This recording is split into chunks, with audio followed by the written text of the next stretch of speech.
Voilà, on se retrouve pour la troisième et dernière partie de Tous Azimuts, toujours en compagnie de Jean-Marie Jeuveau, le président du Conseil général de la Sarthe, d'Anne Beauchef et de Mathieu Chénaud. Bonjour Mathieu. Bonjour Olivier. Notre mentaliste qui va vous montrer, vous solliciter pour une petite expérience dans quelques minutes.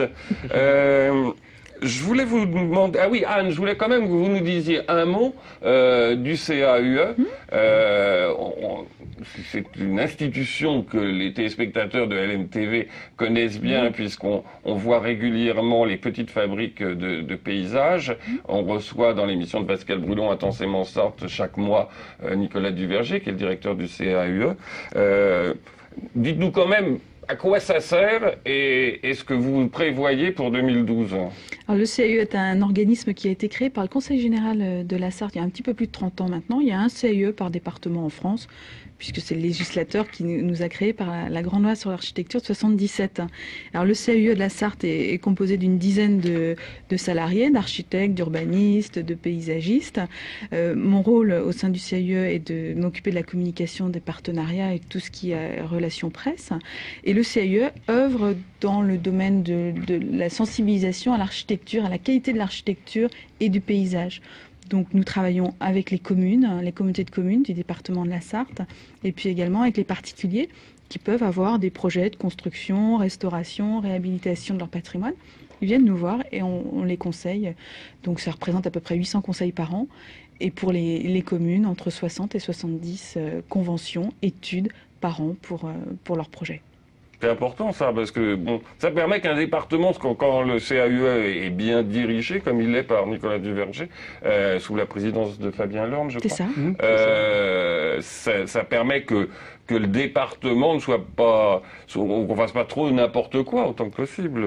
Non, mais d'ailleurs, quand vous vous promenez sur le département, moi, ce qui me frappe à chaque fois, c'est au travers des petites communes, par exemple, quand on voit les centres-bourgs, la manière dont ils ont évolué, ils se sont embellis avec l'enfouissement des réseaux, avec des aménagements aussi sur ces centres-bourgs.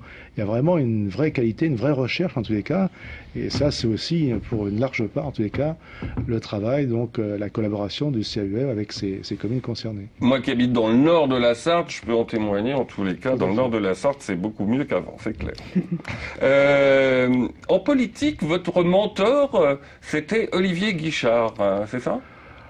Oh, pas uniquement, parce que j'ai travaillé avec pas mal d'hommes politiques. Le premier avec lequel, qui m'a mis un petit peu le pied à l'étrier, c'était Jacques Chaumont à l'époque.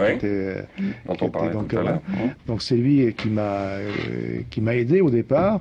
Et puis après, bon, c'est vrai que j'étais au conseil régional, j'ai travaillé avec Olivier Guichard et c'était vraiment un personnage extraordinaire.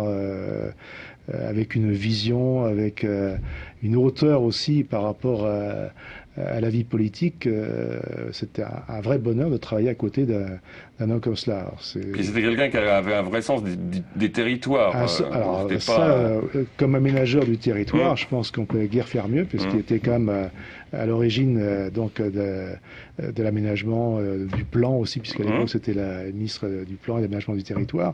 Donc là, on avait vraiment quelqu'un d'une envergure extraordinaire, et ça a été pour moi une chance énorme.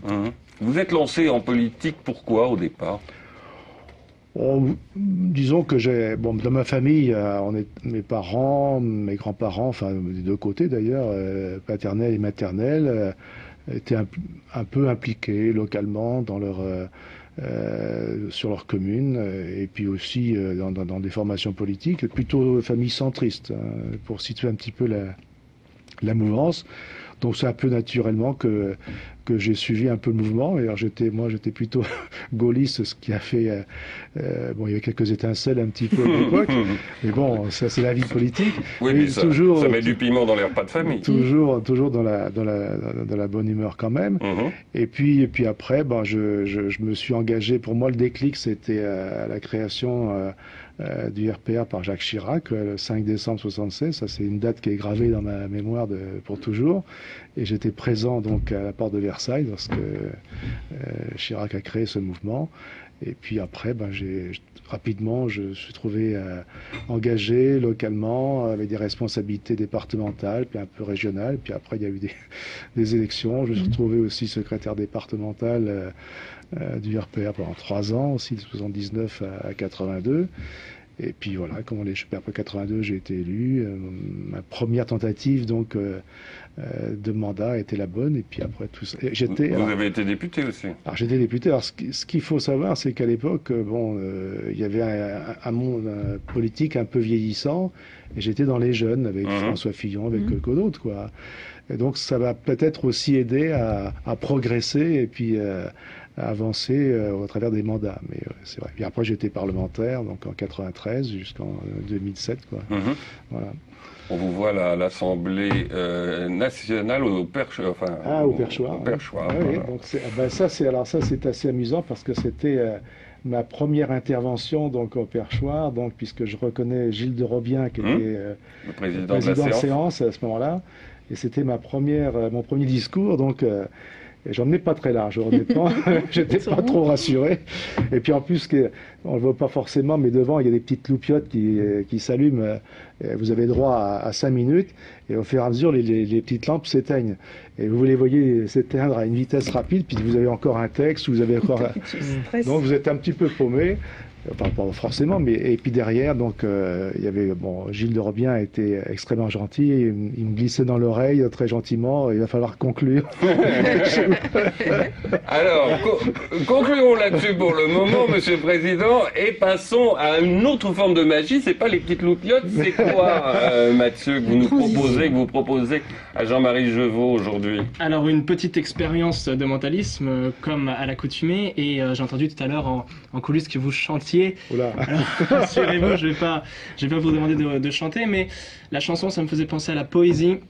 Et j'aimerais tenter une expérience avec vous aujourd'hui autour de la poésie, pas n'importe laquelle, la poésie japonaise. Et j'ai ici un petit recueil de poésie, en fait, et japonaise. Les haïkus. Voilà, les haïkus, dans lesquels, il y a l'original en japonais, mais vous avez juste derrière les traductions. Alors, qu'est-ce que sont les haïkus? Justement, ce sont des petits poèmes philosophique qui donne un petit peu la tendance de la journée, ou une petite phrase philosophique comme ça. Alors je vous en cite quelques-unes. Il y a par exemple Parfum d'une chevelure qui nous submerge. Bon, celui-ci n'est pas forcément très parlant, mais on en a d'autres. On a par exemple ici de son nénuphar, la grenouille saute dans un gros nuage. Alors c'est un peu la grenouille qui va se faire aussi grosse que le bœuf, la grenouille qui essaie de sauter au ciel, mais elle a vu trop haut et elle retombe dans l'eau. Ah, vous faites l'explication de texte aussi. Voilà, exactement. Non, mais juste une dernière pour le plaisir. Route, oui. Le pont tient les bords de la rivière. Alors comme ça, encore une fois, ça ne veut pas dire grand-chose, mais on peut imaginer que vous êtes le pont qu'on canalise justement toutes les forces de la rivière. Enfin bref. Ah bah oui, un président, c'est un pont qui canalise.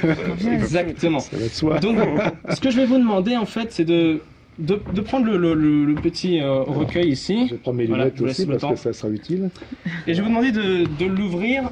Alors, je vais juste reculer ici le fauteuil, comme ceci. Et je vais vous demander de l'ouvrir et de sélectionner un haïku qui vous parle, qui vous plaît. Vous pouvez changer de page si vous le souhaitez, si vous voulez en prendre un autre. Je sais pas. Voilà, si vous prenez bien la... Peut-être que je vais... Voilà, si vous voulez celui-ci, Allez. Lisez-le. Alors, non, lisez-le, faut pas ne lisez pas, lisez-le mentalement. Ah oui, mentalement, parce que je vais dire mentalement, lisez-le. Et ce que je vais essayer en fait de faire, c'est que... Alors retenez un petit peu, la phrase est très courte, retenez le sens général. Vous n'êtes pas obligé de faire du mot à mot, mais retenez un petit peu le sens général de la phrase. Et une fois que c'est fait, vous refermez le livre. Petit livret, c'est bon? Très bien. Je vais le reprendre ici, je vais le laisser là pour l'instant. Et je ne vais pas essayer de deviner ce que vous avez lu, mais je vais essayer de représenter une image par rapport à ce que vous avez lu dans le petit livret. Très bien.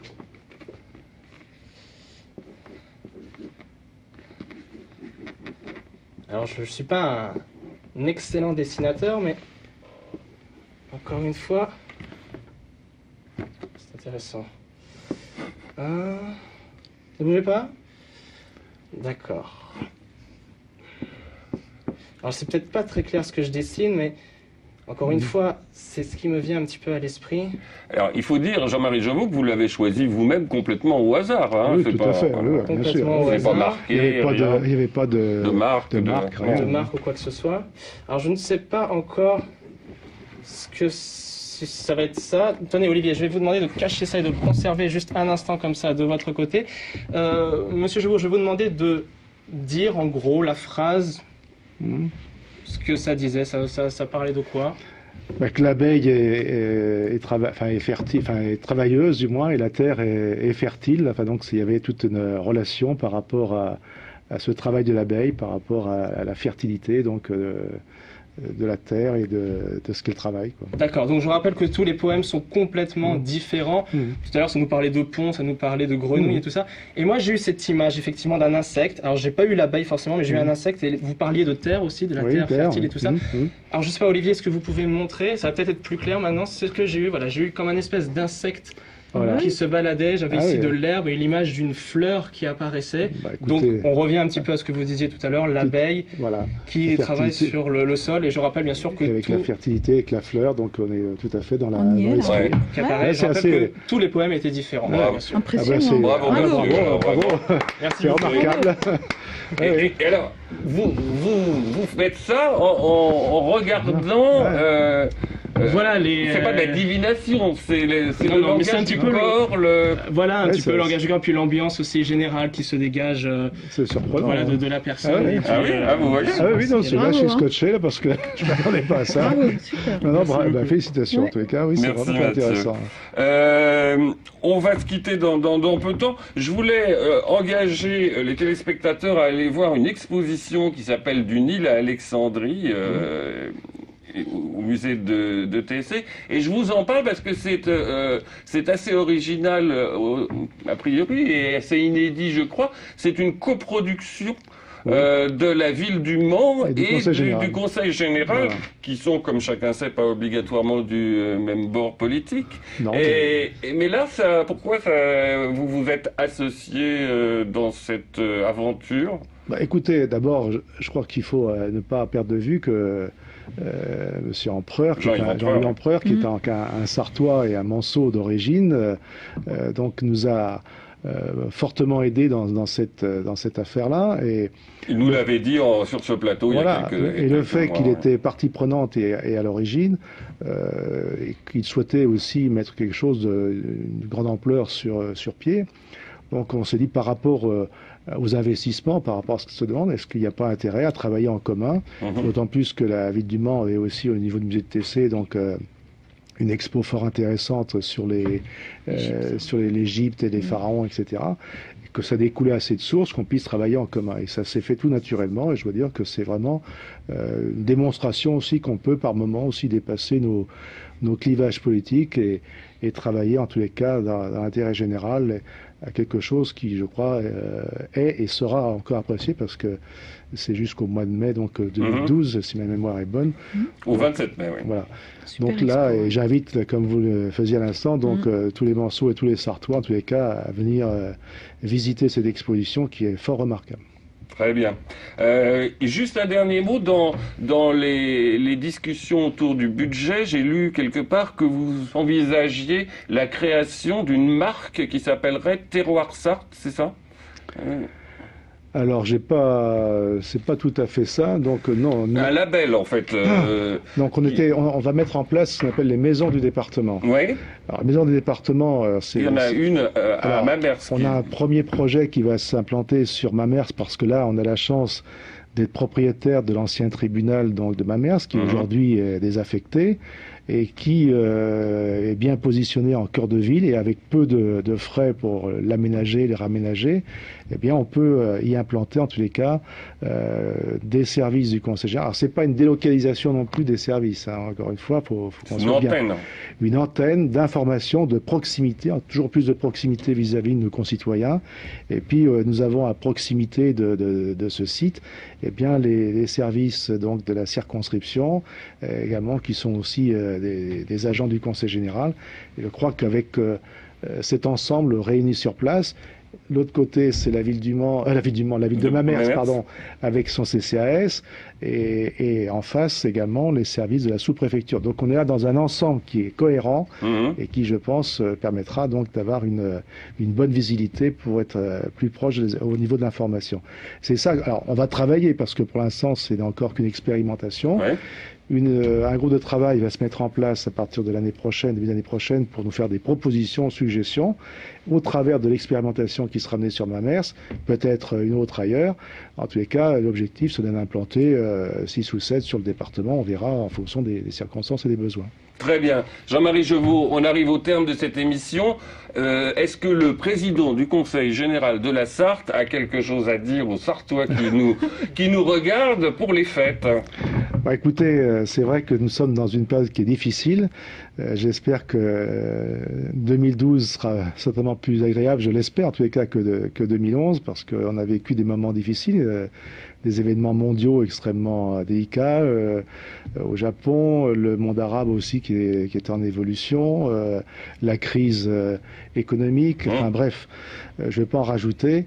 En tous les cas, nous avons hâte de quitter cette année 2011 et la laisser derrière nous et bien loin derrière nous pour fonder beaucoup d'espoir pour 2012. En tous les cas, c'est le vœu que je forme pour l'ensemble des Sartois, qu'ils ne désespèrent pas en tous les cas, même si nous ne pourrons pas tout faire en tant qu'élus, mais en tous les cas, notre volonté à nous et au Conseil général en particulier, c'est d'améliorer leur quotidien chaque jour. Voilà, en tous les cas, ce que je souhaite. Et bon Noël et bonne fête à tous.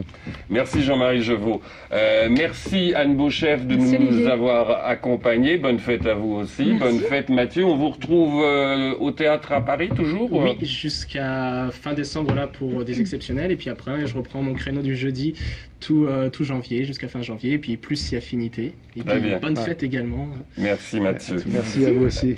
La semaine prochaine, je vous présenterai un best-of des émissions de la saison avec la possibilité de découvrir ou de redécouvrir Dominique Fillon, le jeune frère de François Fillon, un pianiste de jazz de grand talent, Roland Agray et un jeune auteur, compositeur, interprète, Benjamin Perrault. Merci à Grégory Jugé, Maxime Renaud, Evan Lesage, Gérard Giraudet et Anthony Tito Gano. À la semaine prochaine.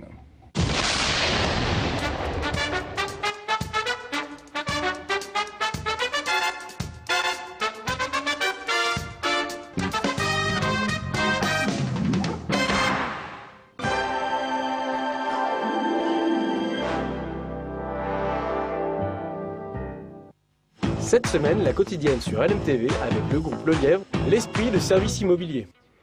Voilà, la quotidienne, c'est terminé. Tout de suite, vous retrouvez la vie de château. Hervé Guillaumard nous fait découvrir le logis de Moulins à Saint-Rémy-du-Val et le château de Montmirail. Joyeux Noël et bon week-end.